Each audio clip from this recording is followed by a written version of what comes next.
پہلی open heart surgery میرے نبی کی ہوئی ہے.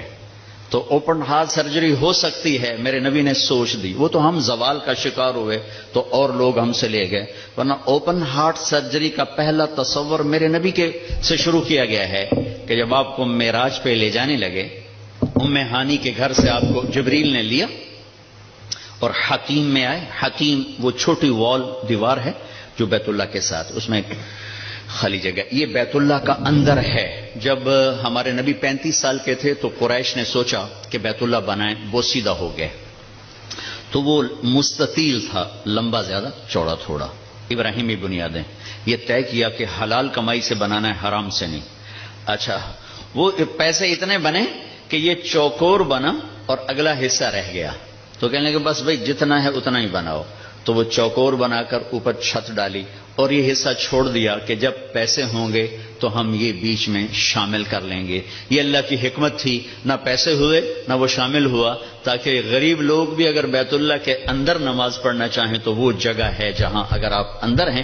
ہم تو بیت اللہ کی طرف منہ کر کے نماز پڑھتے ہیں نا، لیکن اگر آپ بیت اللہ کی طرف پشت کر کے حتیم کی طرف منہ کر کے نماز پڑھیں تو بھی آپ کی نماز ہو گئی ہے، چونکہ آپ بیت اللہ کے اندر ہیں. میں 2 دفعہ بیت اللہ کے اندر گیا، نماز پڑھی، لیکن وہ تو بڑے سفارشوں سے اور بڑے تعلقات سے، اور وہاں تو جو آدمی چلا جائے وہ بیت اللہ کے اندر ہے.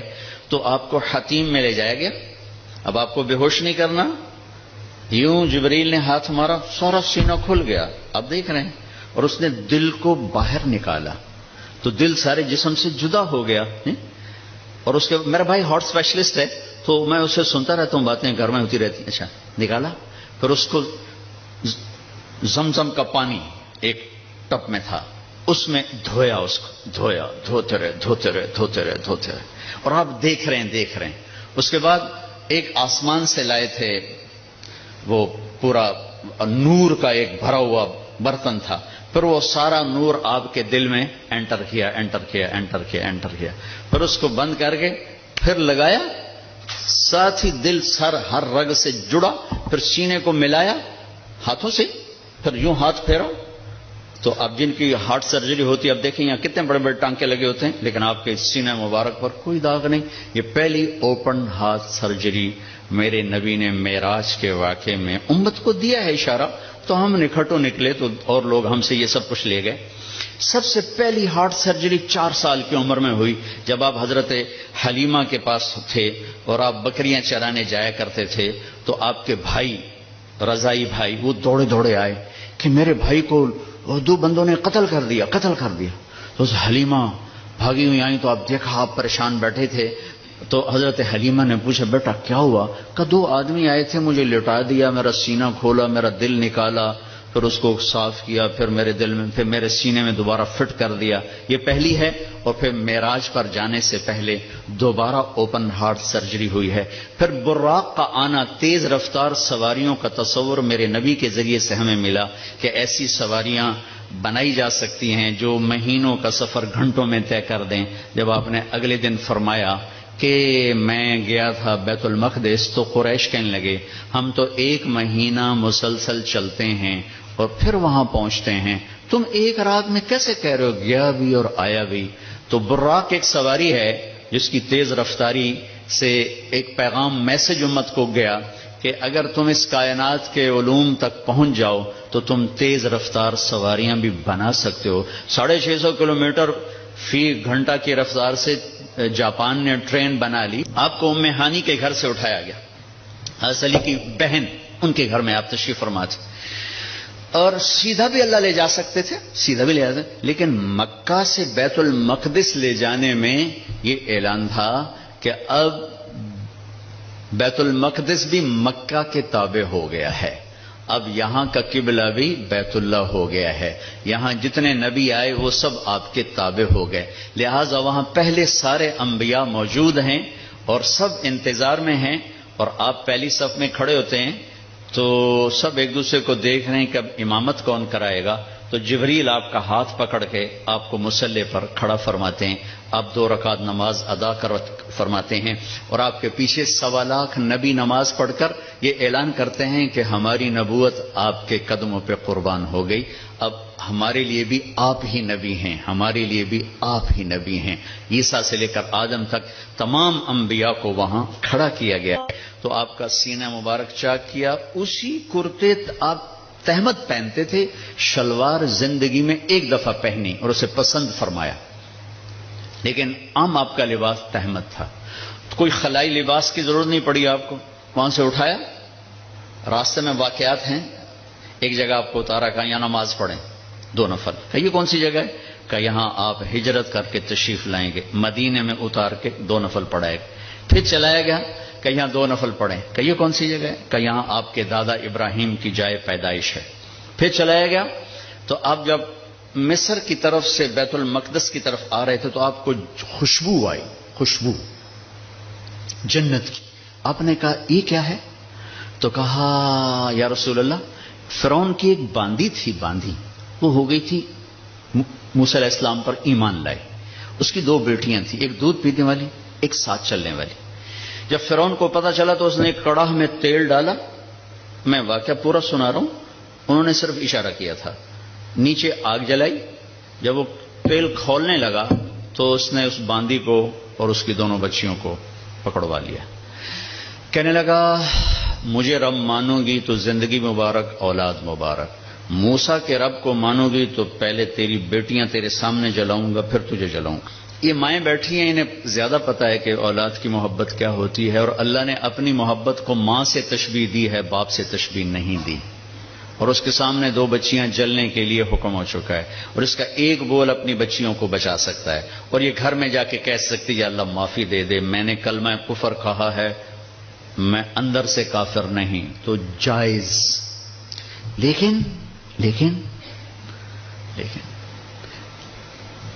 ایک شاعری زبان پہ آ گئی ہے، ہماری اپنی زبان کی ہے، پتہ نہیں تھوڑے پلے پوے نہ پوے، تو سن لگے جی، عاشق ہوں میں عشق کما میں دل رکھیں وانگ پہاڑاں ہو، سہ بدیاں 1000 لامیں کر جانے باغ بہاراں ہو، منصور جے چک سولی دتے جڑے واقف کل اسراراں ہو، سجدیوں سر چائی نہ باہو توڑے کافر کہن 1000 ہو، عاشق سوئی حقیقی جڑا قتل معشوق دے مننے، سر نو جوڑے تے مکھ نہ موڑے بھویں 100 تلواراں کھنے، سچا عشق حسین علی دا باہو سر دتے تے راز نہ بھنے۔ تو اس باندی نے کہا فرعون 2 ہیں، 100 ہوتی تو یہاں جلا دیتی اللہ کے نام پر۔ اس کو غصہ چڑھا، اس نے بڑی کو پکڑوایا اور یوں ڈالا، وہ چیختی رہی، مچھلی کی طرح تل گئی، پھر چھوٹی کو کھینچا اور اس کے سامنے یوں ڈال دیا، اس کی تو آہ بھی نہ نکلی، جب اس کو کھینچا تو نے کہا میری ایک خواہش کیا؟ کہ جب میں بھی جل جاؤں تو ماں بیٹیوں کو جدا نہ کرنا، ہماری ہڈیاں کٹھی دفن کرنا کہیں۔ فرعون نے کہا ہاں ہو جائے گا۔ کود گئی وہ بھی، ان کی ہڈیاں نکال کے ایک جگہ دبا دی گئیں، یہ واقعہ ہے۔ اب میرے نبی وہاں سے گزرتے ہیں، مصر قریب ہوتا ہے، آپ کو جنت کی خوشبو آتی ہے، تو آپ فرماتے ہیں یہ خوشبو کہاں سے ہے؟ تو جبریل کہتے ہیں یا رسول اللہ، جہاں فرعون کی باندی اور اس کی بیٹیوں کی ہڈیاں دفن ہیں، جس دن یہ دفن ہوئی تھیں اس دن سے آج تک اور قیامت تک یہ خوشبو اسی طرح اٹھتی رہے گی، کائنات مہکتی رہے گی۔ آگے میری بات ہے، اور یہ پیغام جاتا رہے گا کہ یہ بھی زندگی کا ایک انداز ہے، اور یوں بھی زندگی گزاری جاتی ہے۔ جو کسی مقصد کے لیے جیتے ہیں اور مقصد پر مرتے ہیں وہ حسین بن جاتے ہیں، اور جو صرف پیسے پر جیتے ہیں اور پیسے پر مرتے ہیں وہ یزید بن جاتے ہیں۔ میری تاریخ گواہ ہے کہ اللہ نے اپنے قریب ترین لوگوں کو نیزوں پہ چڑھا دیا اور بدماشوں کو فرعون بنا کے تخت پہ بٹھا دیا۔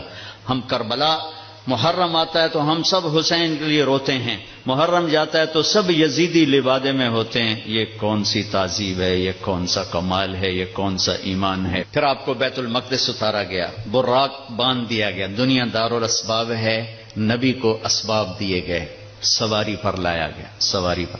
جب آگے جانا ہے تو اوپر والا جہان اسباب کا جہان نہیں ہے، وہ قدرت کا جہان ہے تو براق وہاں باندھ دیا گیا، اور اگلا سفر اب براق کے بغیر نہیں، 2 نفل پڑھایا گیا۔ اچھا ایک اور عجیب واقعہ یاد آ گیا، اس رات بیت المقدس کا دروازہ بند کرنے کی پوری کوشش کی چوکیدار نے، دروازہ نہیں بند ہوا، تو اس نے مستری بلائے کہ یہ دروازہ نہیں بند ہو رہا، اور اپنے بڑے پادری کو بلایا کہ حضرت یہ دروازہ نہیں بند ہو رہا۔ تو مستریوں نے کہا کہ وہ ڈاٹ ہوتی تھی نا، ڈاٹ کہ وہ تھوڑی سی نیچے آ گئی ہے، وہ اس نے پریشر اوپر ڈال دیا تو دروازہ بند نہیں ہوگا، صبح ٹھیک کر دوں گا۔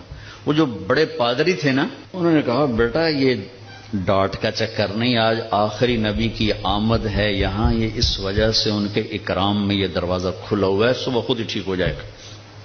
یہ پادری بعد میں ایمان لے آئے تھے جب اللہ کے نبی نے دعوت نامہ بھیجا تھا، پھر ان کو عیسائیوں نے قتل بھی کر دیا تھا۔ وہاں آپ نے 2 نفل پڑھے۔ اب آپ نے اوپر جانا ہے تو مکہ سے بیت المقدس تک آپ بشریت میں ہیں، اور پھر یہاں سے اوپر جاتے ہیں تو سبحان الذی اسری بعبدہ، قرآن کی واحد سورہ جو سبحان سے شروع ہو رہی، سبحان الذی اسری، لفظ سبحان۔ سبحان میں کیا پیغام ہے کہ اللہ تمہارے قوانین سے پاک ہے، تمہارے مادی قوانین سے پاک ہے۔ مادے کا قانون یہ ہے کہ اس لباس میں کوئی سپیس میں نہیں جا سکتا، مادے کا قانون یہ ہے کہ اس لباس میں سپیس میں جاتے ہی پھٹ جائے گا، کیونکہ جو ہمارے اوپر ہوا کا پریشر ہے، جب ہوا سے اوپر جائیں گے اور پریشر ریلیز ہوگا تو ہم خود بم بن کے پھٹ جائیں گے۔ ہر مرد عورت کے اوپر 280 من ہوا کا پریشر ہے، اس پریشر کو روکنے کے لیے ہمارے اندر پریشر ہے، جب ہم اوپر جائیں گے تو دھڑوں ایک دھماکہ ہوگا، چونکہ اوپر سے ہوا ہٹے گی تو ہم پھٹیں گے۔ اس پریشر کو مصنوعی طور پر راکٹ میں کریٹ کیا جاتا ہے لباس کے اندر، اس کے اندر، تب ہم اوپر جاتے ہیں کہ تمہارا رب ان سارے قوانین سے پاک ہے، سبحان سبحان۔ اوپر جانے کے لیے آسرا چاہیے، جبریل نہیں، جبریل کا آسرا بھی نہیں چاہیے، سبحان تمہارے قانونوں کا محتاج نہیں ہے۔ اتنی لمبی کائنات میں رات کے اندر سفر پورا ہو جائے گا، کیسے ہوگا؟ نہیں ہو سکتا، ہو سکتا ہے، کیوں؟ سبحان کہ تیرا رب زمان کا بھی مالک ہے، مکان کا بھی مالک ہے۔ ٹائم کو روکنا، زمانے کو روکنا، مکان کو روکنا تمہارے لیے ناممکن ہے، تیرے رب کے لیے ممکن ہے۔ آئنسٹائن مر رہا تھا تو کسی نے کہا تیرے جیسا سائنسدان بھی مر رہا ہے، کہنے لگا ہاں ٹائم سے باہر نکال دو تو میری موت نہیں ہوگی، موت سے بچ جاؤں گا، اور ٹائم سے باہر مجھے کون نکالے گا؟ اللہ نکال سکتا ہے، اللہ نکال سکتا ہے کہ وہ ٹائم کا بنانے والا ہے، وہ زمانے کا بنانے والا ہے، وہ وقت کا بنانے والا ہے۔ سبحان صرف ایک صورت ہے جو سبحان سے شروع ہوتی ہے، سبحان، اور اس سبحان کے اندر یہ سارے پیغام ہے۔ پاک ذات، بے عیب ذات، تمہارے قوانین سے بالا تر ذات، تمہاری سوچ سے بالا تر ذات، الذی اسری بعبدہ۔ قریش کہنے لگے تم کیسے جا سکتے ہو؟ اللہ نے جواب دیا یہ تھوڑا ہی گئے تھے، میں لے کر گیا تھا۔ قریش نے کہا بغیر سواریوں پر اتنا وقت لگ جاتا ہے، تم بغیر سواری کے کیسے چلے گئے آ گئے؟ تو اللہ نے کہا یہ نہیں گئے، اسری بعبدہ، میں لے کر گیا، میں لے کر گیا۔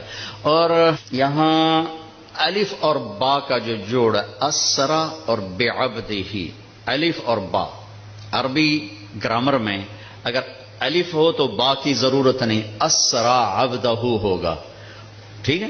اور اگر با ہو تو الف کی ضرورت نہیں، سرا بعبدہ ہوگا۔